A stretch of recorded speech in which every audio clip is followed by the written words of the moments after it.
Assalamualaikum warahmatullahi wabarakatuh. Halo semua, kembali lagi dengan saya Tia Sasunda Polyama di video pembelajaran kreatif.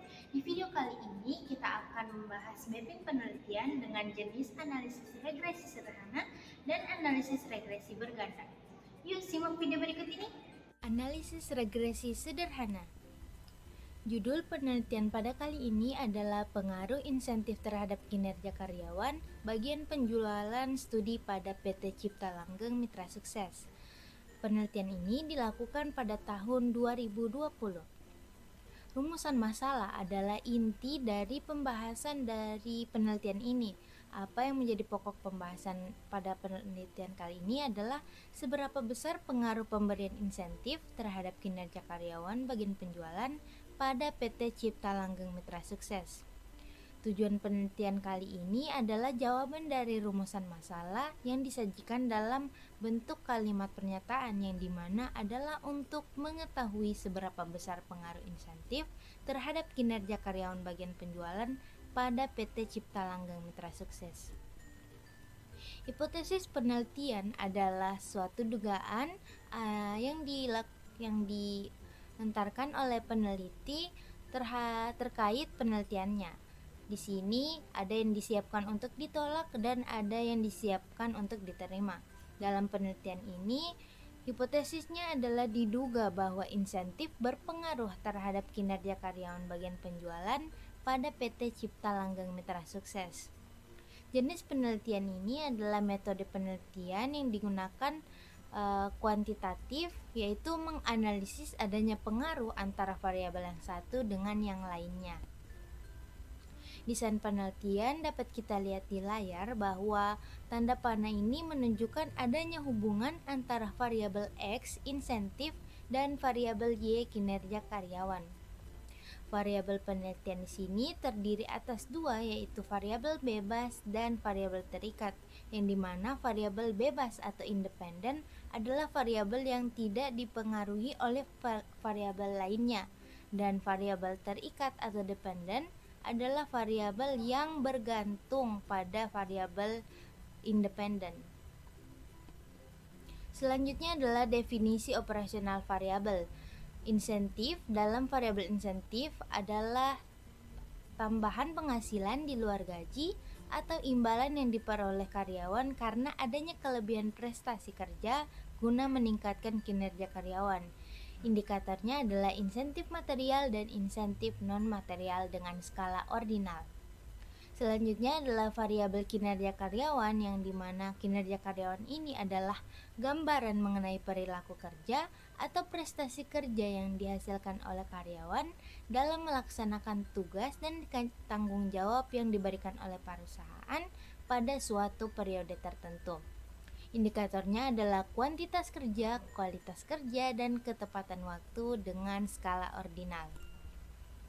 Selanjutnya adalah populasi. Populasi adalah suatu objek atau subjek penelitian yang dipilih oleh peneliti yang berkaitan dengan penelitiannya, berkaitan dengan pembahasan penelitiannya. Dalam penelitian ini, populasinya adalah karyawan bagian penjualan yang berada di PT Cipta Langgeng Mitra Sukses dengan jumlah karyawannya sebanyak 34 orang. Selanjutnya adalah sampel, yang dimana sampel ini merupakan sebagian dari populasi yang diambil oleh peneliti untuk mempersempit lingkup penelitiannya. Namun dalam penelitian ini digunakan seluruh populasi, sehingga sampel pada penelitian ini adalah 34 orang karyawan bagian penjualan pada PT Cipta Langgeng Mitra Sukses. Selanjutnya adalah jenis atau sumber data, yang dimana sumber data merupakan dari mana kita mendapatkan data-data dalam penelitian ini.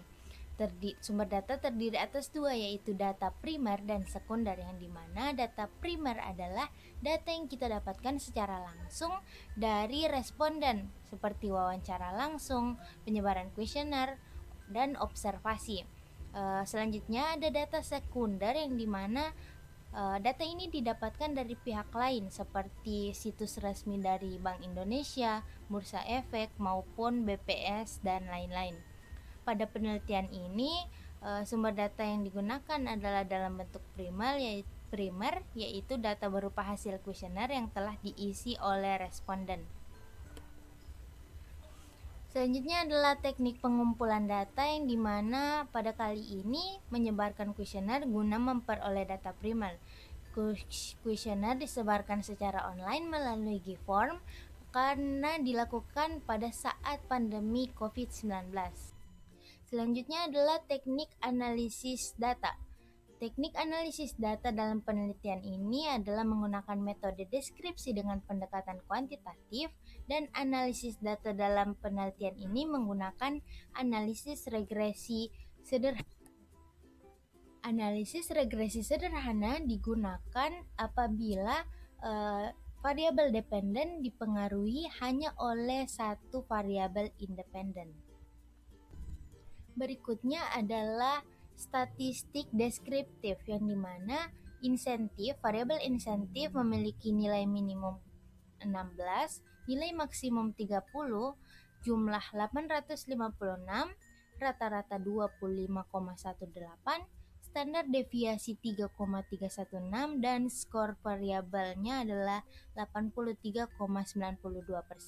Sedangkan untuk variabel kinerja karyawan, nilai minimumnya adalah 31, nilai maksimum adalah 45, jumlah 1299, rata-rata 38,21, standar deviasi 3,674, dan skor variabelnya adalah 84,90.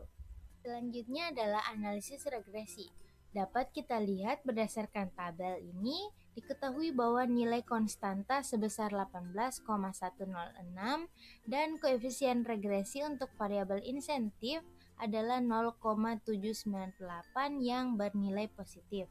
Jika dituliskan ke dalam persamaan linear sederhana, maka akan menjadi Y sama dengan 18,106 tambah 0,798 X. Dari tabel ini dapat kita ketahui keterangannya bahwa nilai konstanta adalah sebesar 18,106. Hal ini menunjukkan bahwa jika variabel insentif adalah 0, maka kinerja karyawan adalah bernilai atau senilai 18,106. Selanjutnya adalah jika koefisien regresi ini menunjukkan angka 0,01, maka variabel kinerja karyawan bernilai 0,798. Selanjutnya adalah uji T. Dapat kita lihat bersama dalam tabel ini, dan disimpulkan bahwa diketahui T hitung sebesar 5,879 dengan tingkat signifikan sebesar 0,000. Sementara tingkat signifikan sebesar 0,025 dan derajat kebebasan N kurang K kurang 1, maka diperoleh nilai T sebesar 2,036. Nah, hal ini menunjukkan bahwa T hitung sebesar 5,879 lebih besar dari F tabel sebesar 2,036, yang dimana tingkat signifikan sebesar 0,000 lebih kecil dari 0,05, maka hipotesis diterima. Hal ini berarti insentif berpengaruh positif dan signifikan terhadap kinerja karyawan bagian penjualan pada PT Cipta Langgeng Mitra Sukses. Hasil dalam penelitian ini menunjukkan bahwa semakin tinggi insentif, maka akan semakin tinggi pula kinerja karyawan. Selanjutnya adalah koefisien determinasi, yang dimana berdasarkan tabel di atas diketahui bahwa nilai R sebesar 0,721.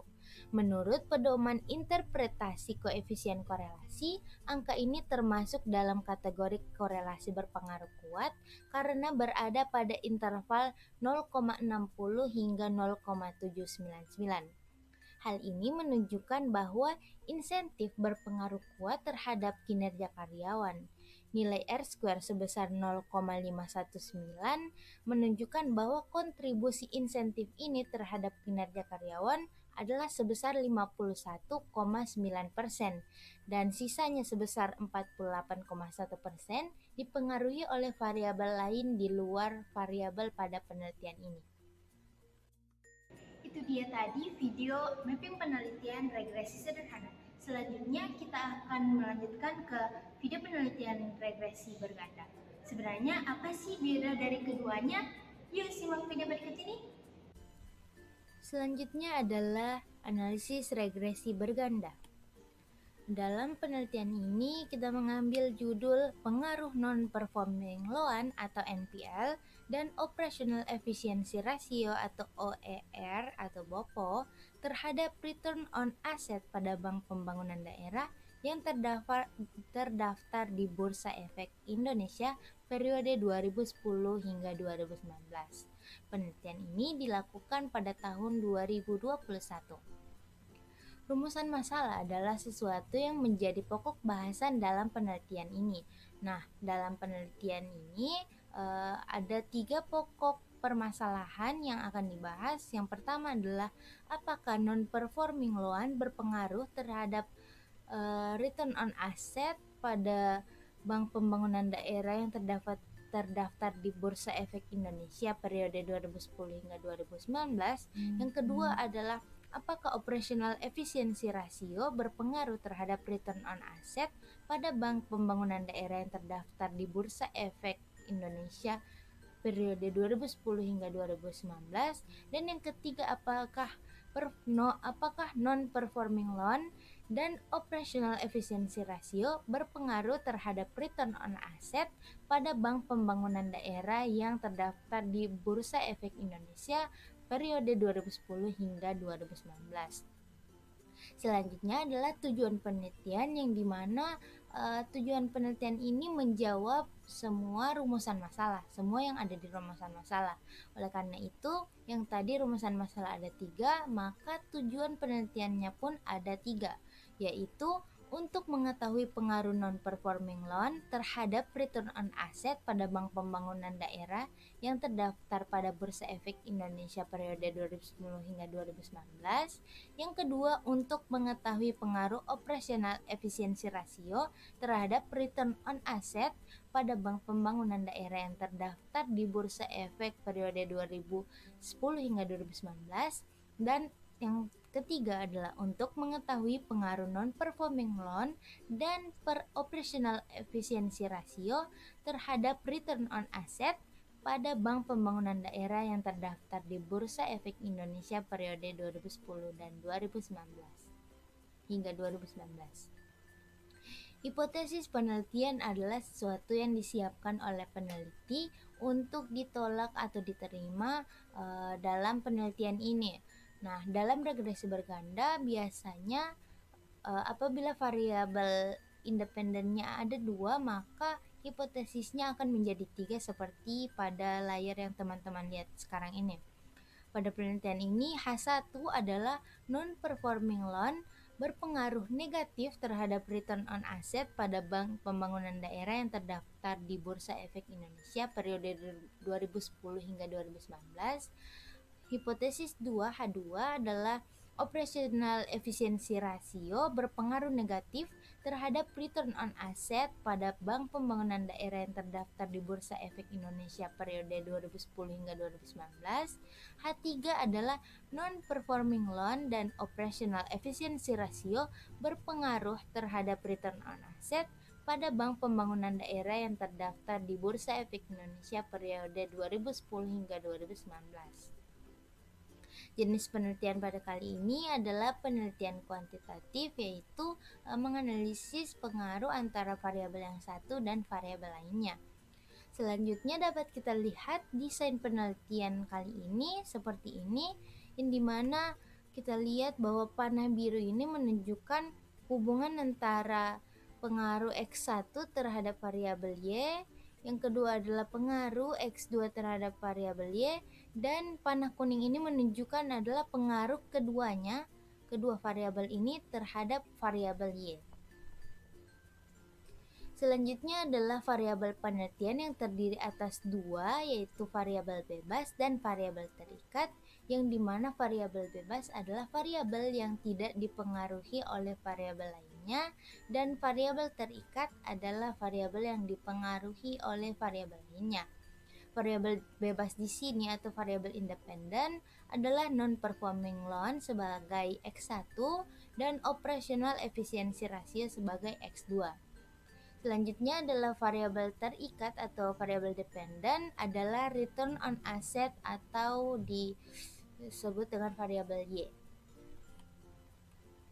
Selanjutnya adalah definisi operasional variabel yang dimana return on asset adalah rasio yang digunakan untuk mengukur kemampuan bank menghasilkan keuntungan secara relatif dibandingkan dengan total asetnya, atau ukuran untuk menilai seberapa besar tingkat pengembalian dari aset perusahaan. Indikatornya adalah return on asset sama dengan laba bersih per total aset dikali 100 dengan skala rasio. Selanjutnya adalah X1, variabel X1 yakni non-performing loan adalah kredit bermasalah dengan kualitas kurang lancar, diragukan, dan macet. Indikatornya adalah NPL sama dengan kredit bermasalah per total kredit kali 100% dengan skala rasio. Yang ketiga adalah variabel X2 atau tingkat efisiensi, yang bahasa Inggrisnya adalah operational efficiency ratio, adalah rasio biaya operasional per pendapatan yang digunakan untuk mengukur tingkat efisiensi dan kemampuan bank dalam melakukan operasi. Semakin rendah tingkat efisiensi, maka semakin efisien bank tersebut dalam mengendalikan biaya operasionalnya. Efisien tersebut akan berdampak pada keuntungan bank yang akan semakin besar menurut pendapat ini menurut surat edaran Bank Indonesia. Nah, indikatornya adalah NPL sama dengan biaya operasional per pendapatan operasional dikali 100 dengan menggunakan skala rasio.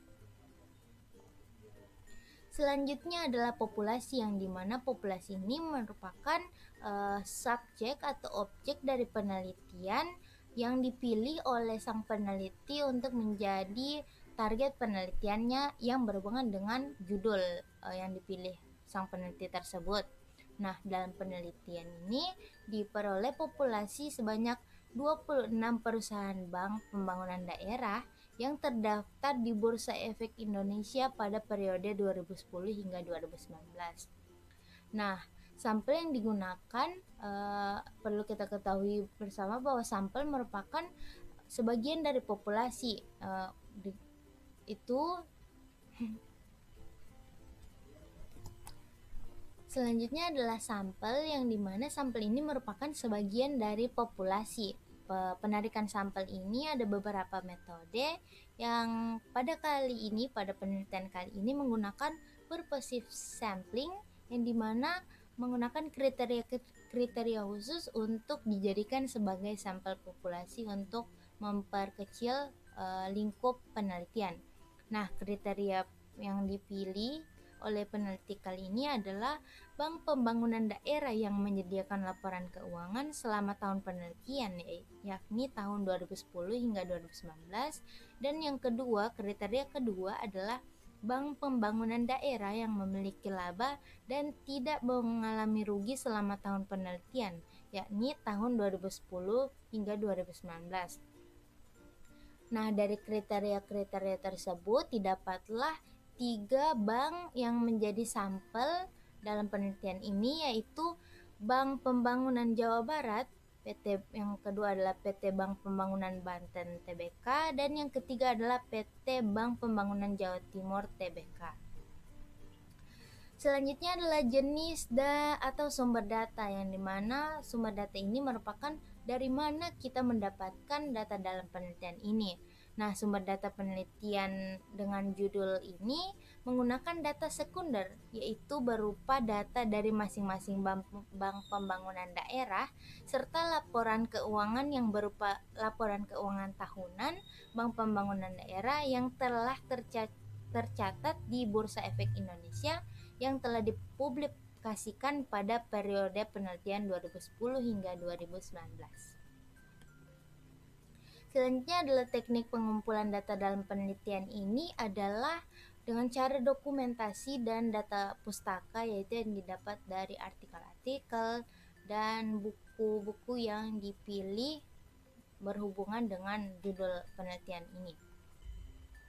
Teknik analisis dalam penelitian ini adalah analisis regresi berganda yang dimana digunakan untuk menguji pengaruh lebih dari satu variabel independen terhadap variabel dependen. Selanjutnya adalah statistik deskriptif dalam variabel ROA.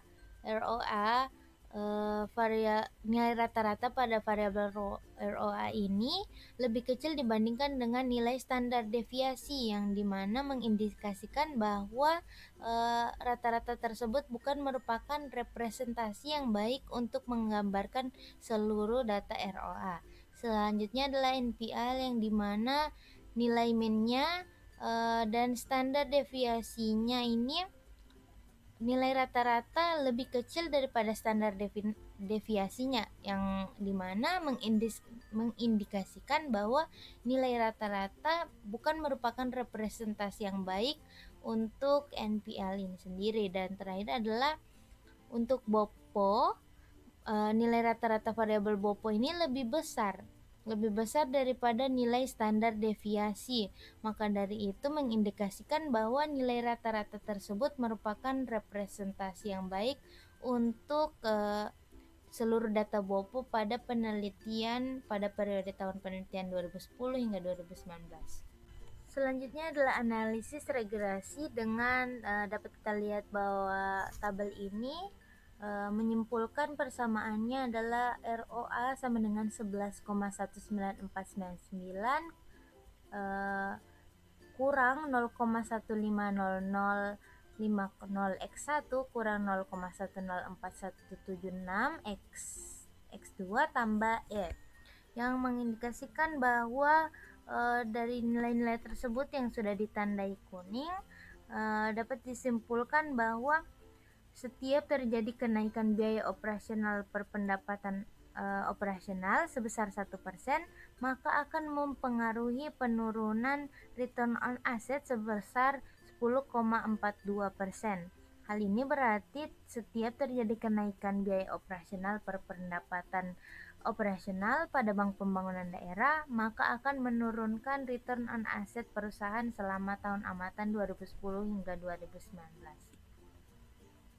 Selanjutnya adalah uji T. Dalam tabel dapat kita lihat bahwa nilai T hitung sebesar min 8,02 sekian-sekian dengan probabilitas 0,000, dan pada BOPO nilai T hitung adalah min 19,31 sekian-sekian dan probabilitas 00, sehingga dapat disimpulkan bahwa koefisien regresi ini mengarah ke negatif, yang berarti ketika terjadi kenaikan pada kredit macet dari total kredit maka akan menurunkan return on asset perusahaan atau sebaliknya. Selanjutnya adalah pengaruh BOPO ini dalam return on asset, yang dimana koefisien regresi ini mengarah ke negatif. Berarti ketika biaya operasional mengalami kenaikan, maka akan menurunkan return on asset perusahaan. Selanjutnya adalah uji F yang ditandai kuning ini, yang akan menjadi pusat perhatian kita, di mana F hitung sama dengan 408,0876 dan probabilitas F hitung sama dengan 0,000. Dari ini dapat disimpulkan bahwa nilai F hitung ini lebih kecil nilai probabilitasnya lebih kecil dari 0,05 sehingga diinterpretasikan bahwa non-performing loan dan biaya operasional perpendapatan berpengaruh signifikan secara simultan terhadap return on asset. Selanjutnya adalah koefisien determinasi yang berwarna kuning yang menjadi perhatian kita diperoleh nilai koefisien determinasi sebesar 0,965 sekian atau sebesar 96,56% dan nilai ini berarti return on asset yang diamati dalam penelitian ini dapat dijelaskan oleh variabel non-performing loan dan biaya operasional perpendapatan sebesar 96,56%. Itu dia tadi penjelasan mengenai mapping penelitian analisis regresi sederhana dan analisis regresi berganda. Untuk menguji pemahaman teman-teman, kita punya satu pertanyaan evaluasi yang akan muncul berikut ini. Itu dia tadi pertanyaan evaluasi dari materi ini. Jawabannya jangan lupa ditulis di kolom komentar ya. Jangan menyontek di menit-menit sebelumnya supaya kita dapat mengetahui seberapa jauh pemahaman kita dari video pembelajaran tadi. Oke? Demikian video pembelajaran mengenai mapping penelitian regresi sederhana dan regresi berganda. Semoga bermanfaat. Wabillahi taufiq wal hidayah. Wassalamualaikum warahmatullahi wabarakatuh.